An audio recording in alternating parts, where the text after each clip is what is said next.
This week we are celebrating Trans Day of Visibility, and I want to recognize the vulnerability inherent in such visibility. The title of my talk today is Sitting Pretty or Sitting Duck. That dichotomy, the exact opposition between being out and being yourself and being in physical danger, in danger often for your life, is what I want to think through today. Because the American culture wars have engulfed discussion of the rights of transgender people as citizens of states and of the nation as a whole. And we all know that when American political rhetoric reaches a certain point, people get hurt and rights get trampled upon. Here in the state of Minnesota, as you know, our state government is working to establish the state as a trans refuge. As progressives, we insist upon the value and freedom of individual conscience, the freedom and responsibility of personal choice, and the liberty of a socially responsible lifestyle. We progressives know that liberties and responsibilities are often a balancing act between the self-perception, individuality, and the good of the collective whole. As we consider these concepts today, I want to underline two ideas. One is from the mathematician and the theologian Blaise Pascal, who wrote, "All of man's problems stem from his inability to sit alone in a room for any length of time." Or, in gender-neutral terms, all human problems stem from our inability to sit alone in a room for any length of time. And the other idea that I think is central to this discussion was well phrased by Audre Lorde. If you don't define yourself for yourself, then you will be crushed into the other's fantasies of you, and eaten alive. Now, to explore these concepts, first let's think a few moments about what a self even is. Most definitions of self that have been used to define this end up saying something about essential being. Essential being is the self. That's the essence of you, which I think is probably the most popular, the general understanding here. The challenge with that definition is that we are always putting some sort of description in front of that word self, aren't we? Terms like real self and true self and social self and spiritual self, and there's all kinds of selves. And the mere fact that we put all these descriptive qualifiers in front of the term self indicates the challenge. For example, in my thinking, I've come to the conclusion that the social self and, let's say, the religious or the spiritual self are often at cross purposes. But then, how can it be that one self can be at cross purposes with another self? Are we different selves in various circumstances, or is the self so large that it bears positioning all kinds of different places and ways? So, think with me here. Blaise Pascal, when he claims that one of the problems with humanity is that we can't sit in a room alone for any length of time, he's talking about that spiritual or that religious self, perhaps more clearly termed the contemplative self. The self that meditates, prays, does yoga, journals, is mindful, does art, that sort of stuff, and that sort of self. The goal of most contemplative practices, as I understand them, is to weaken, ideally to destroy, the ego and get at what we often call in theology the absolute self, whatever that means. Now, this is a theological and philosophical question. Is there an absolute self that we can reach through contemplative practice in that quiet room by ourselves? Or is the absolute self only one more in a long list of the terms that we put in front of that term, self, and think that we're saying something meaningful when actually we aren't. I know that theology and philosophy is often like a bottomless pit or like a snake swallowing its own tail. But if what we are talking about is giving human beings the right and the responsibility of finding and defining what their true selves are, I think we need some signposts to know that we're getting there. And speaking of theology, I think the German theologian Ludwig Feuerbach got it right when he said, theology is anthropology. Theology is anthropology. The work of theology is the work of studying the human animal. So, what is the center of the problem with the human animal, I have to ask? That's what religions and philosophies are supposed to be working on. Allow me to make some crass generalizations about what religions and philosophies are trying to do. Taoists say maladjustment to the nature of the universe is our human problem. Hindus attribute the problem to our inability to accept our oneness with Brahma, with all that is. Buddhists say human suffering is a central issue for we humans, again, because we just cannot adapt to change. Muslims say that an insufficient acceptance of the will of Allah is the human problem. Ego, self, ego. Christians say it's sin, which is a separation from the will of the divine. But you see, they're all kind of going in that same direction, aren't they? You see how one problem centers the thinking in religions. But let's remember what Feuerbach said, theology is anthropology. And I think he's right. Yet accepting the concept as true opens some other challenges for us. We clearly don't know ourselves very well, do we? We don't know what consciousness is. We don't know what sentience is. We're still working on that. And therefore, Feuerbach's theology as anthropology goes on to other things, archaeology, psychology. There's all kinds of ologies here trying to figure out what the heck we people are. And we still haven't got there. We don't understand what the anthropos, as the Greeks called humanity, we don't know what the human is. Now, I hasten to add that Feuerbach's insight does not necessarily mean that there's not a God out there somewhere, but it does mean that when we human beings think about ultimate concerns, that actually we're thinking about human concerns. We want our loved ones safe. We want to be safe. We want our thoughts to be pleasant. We want to be respected for who and what we are. So, back to that contradiction. The removal of ego, or at least the diminution of ego, the I in our thinkings and actions, is what classic religion and what we nowadays call spirituality often has been about. The Japanese philosopher Tanabe Hijima wrote that doing philosophy, which he thought was also doing meditation and theology, is about radical self-awareness. Radical self-awareness and reflection upon your ultimate concerns, the big ones. But that's in Pascal's lonely room, isn't it? That, at least he thought, we can't stand very long. Now, remember, Pascal didn't have a smartphone to check in his lonely room, or a laptop, or even streaming, for God's sake.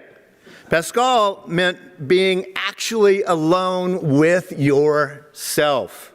He thought that most human problems arise because we cannot face our absolute selves. We're scared.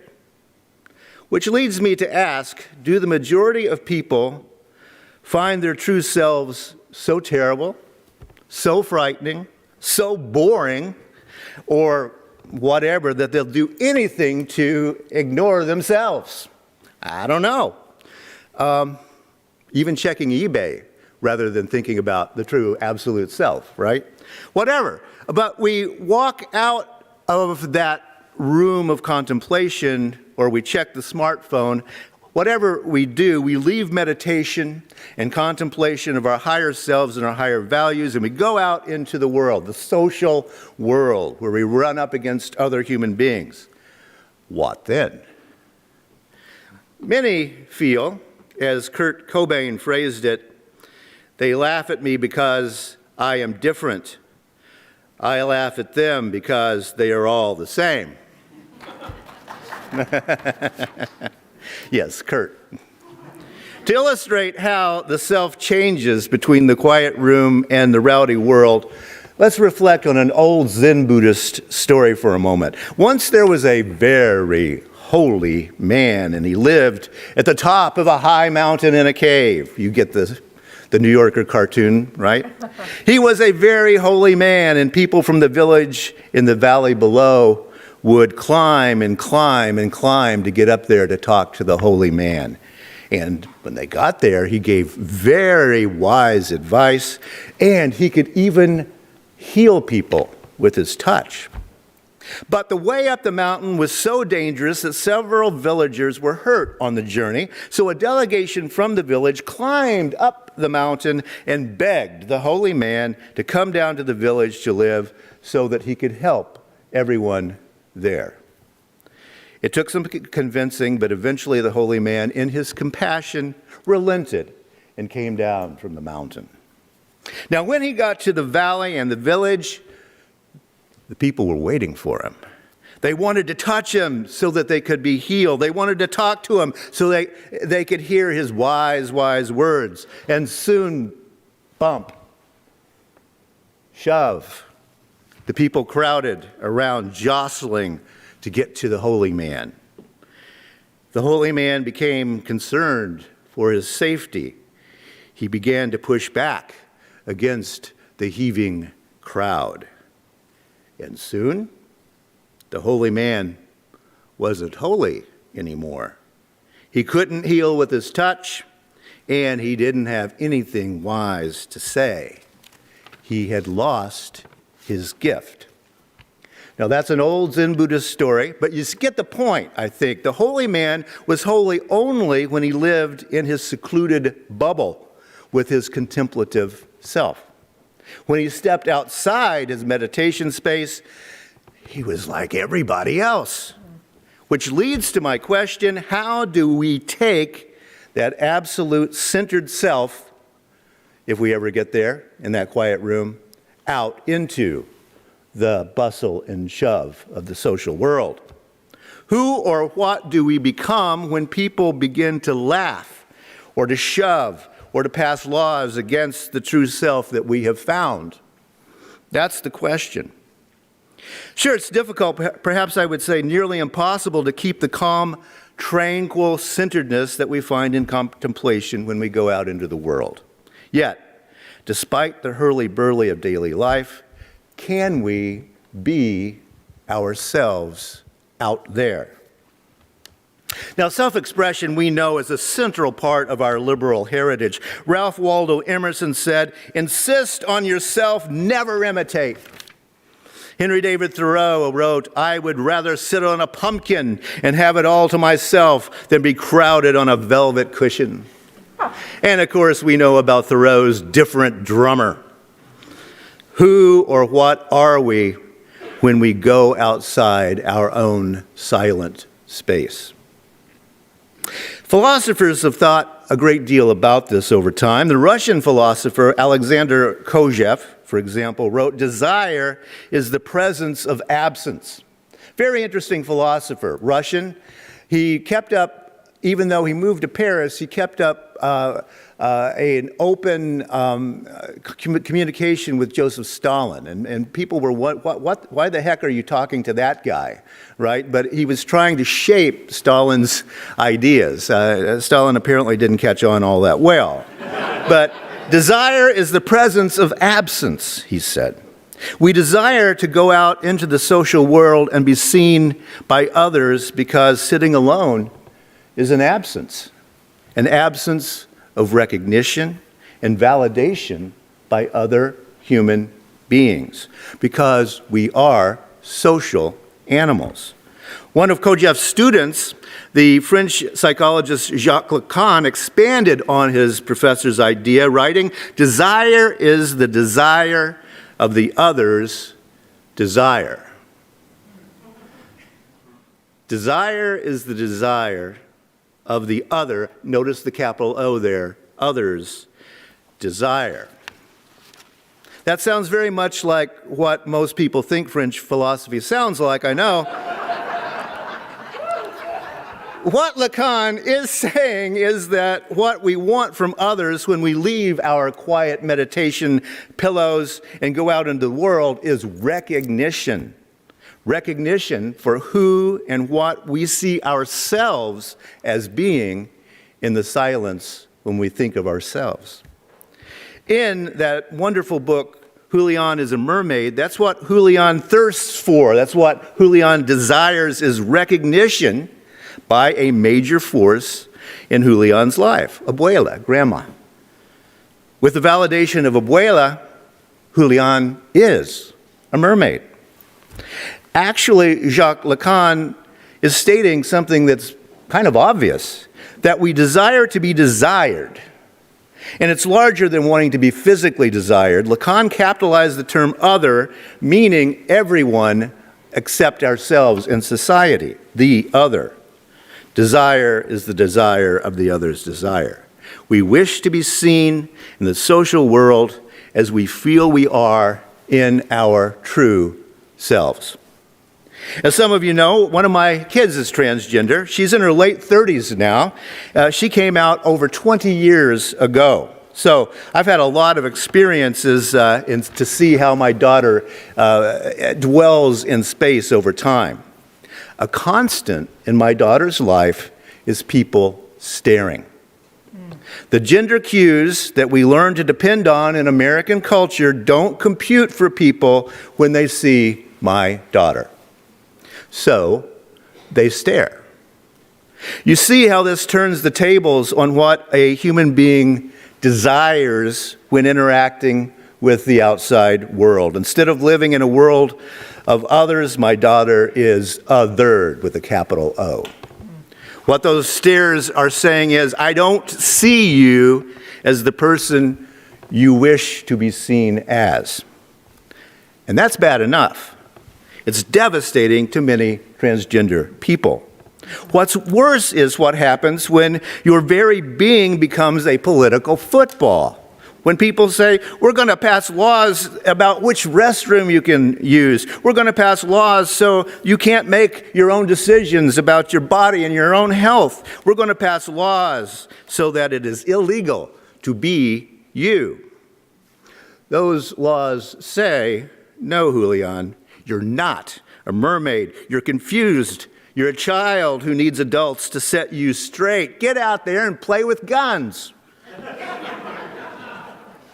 Desire is the desire of the other's desire.